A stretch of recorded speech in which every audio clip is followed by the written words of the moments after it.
Hello friend, আমি আগের ভিডিওতে হচ্ছে কি ভারতের সংবিধানের 1 থেকে 4 নম্বর ধারা সংক্ষেপে আলোচনা করার চেষ্টা করেছি এবং পার্ট 1 কেন্দ্র ও রাজ্য সমূহ সম্পর্কে।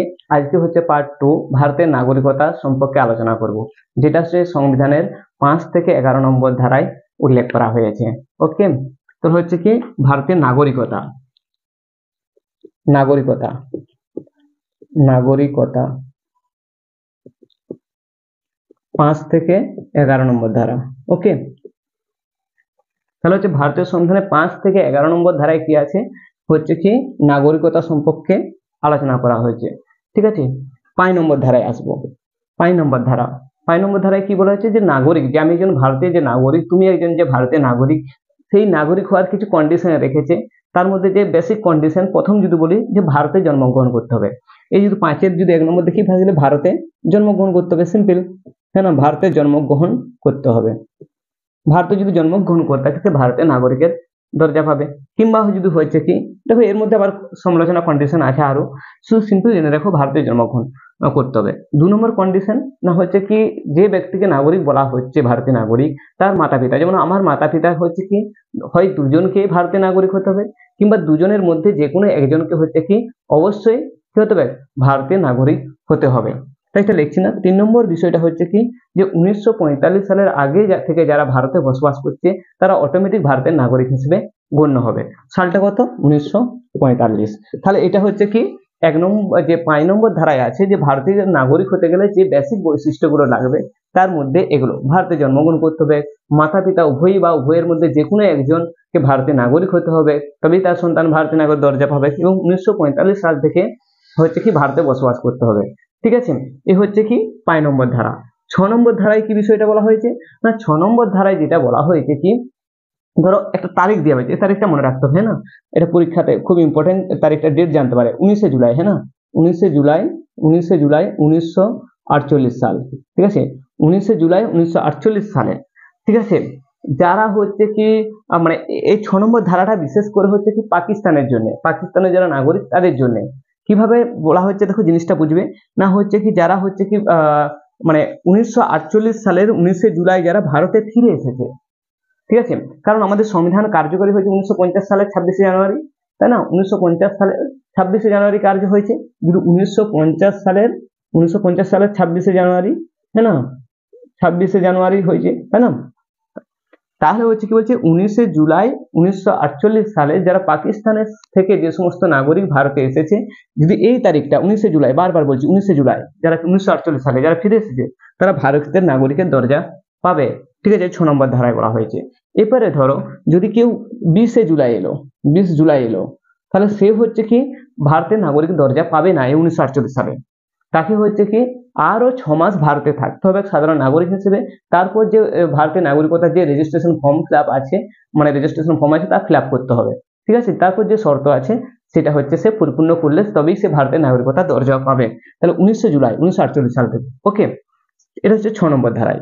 7 নম্বর ধারায় কি আছে না, 7 নম্বর ধারায় যে বিষয়টা উল্লেখ করা হয়েছে কি, ধরো 1 মার্চ, ঠিক আছে, মার্চ মাসের 1 তারিখে, মার্চ মাস 1947 সাল।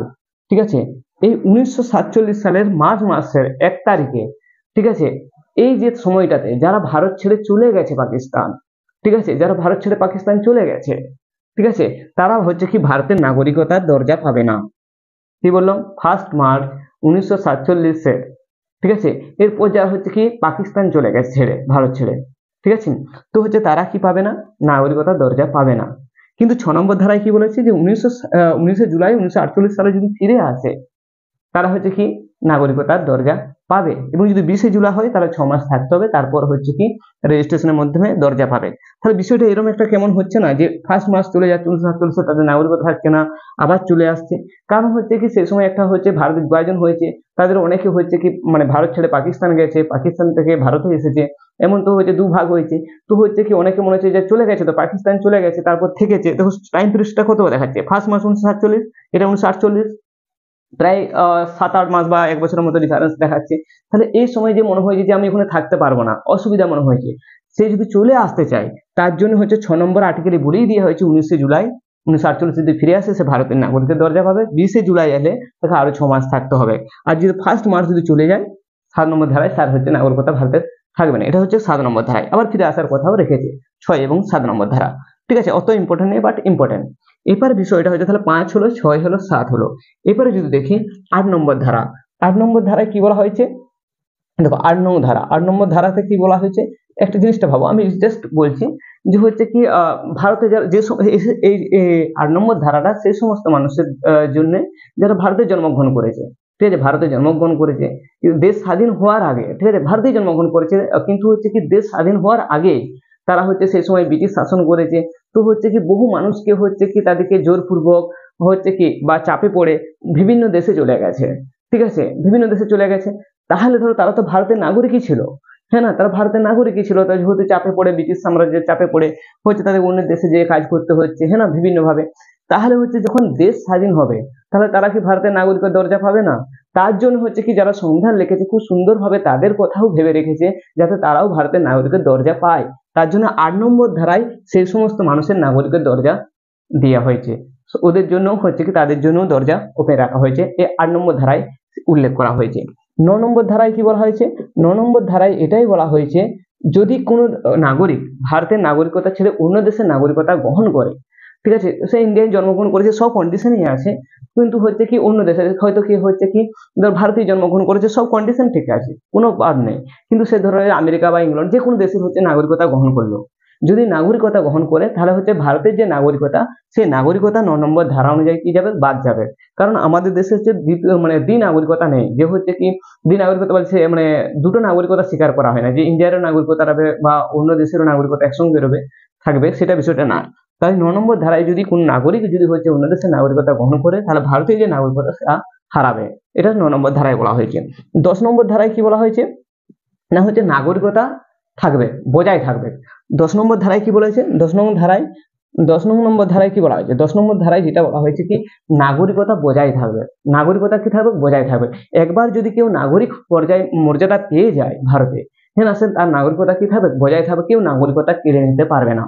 ঠিক আছে, কেউ নাগরিকতা কি পারবে না, কেড়ে নিতে পারবে না, যদি সে পূর্ব পরিকল্পিত যে কন্ডিশন ঠিকঠাক রাখে তার নাগরিকতা কি পারবে না, কোনো মতেই কেড়ে নিতে পারবে না। তাই এই যে একটা মানে সেই সময় একটা মানে একটা কথা উঠছিল না যে এনআরসি অনেকে নাগরিকতা হারাবে, যদি এই ঠিকঠাক ভাবে কন্ডিশন যদি সে অর্জন করে থাকে তাহলে 10 নম্বর ধারায় হচ্ছে তার নাগরিকতা বজায় থাকবে, কোনো মতে কাটতে পারবে না। যাই হোক পলিটিক্যালি ভুল ব্যাখ্যা হচ্ছিল। 11 নম্বর ধারায় অনুযায়ী কি বলা হয়েছে না নাগরিকতা সংশোধন করতে পারবে। ঠিক আছে, নাগরিকতা যে আইন আছে কানুন আছে তা হচ্ছে সংশোধন করার ক্ষমতা কাকে দেওয়া হয়েছে, এই পার্লামেন্টকে দিয়েছে, সংসদকে, আমাদের সংসদকে দেওয়া হয়েছে। কত নম্বর ধারায়, 11 নম্বর ধারায় সংসদকে সেই ক্ষমতা দেওয়া হয়েছে।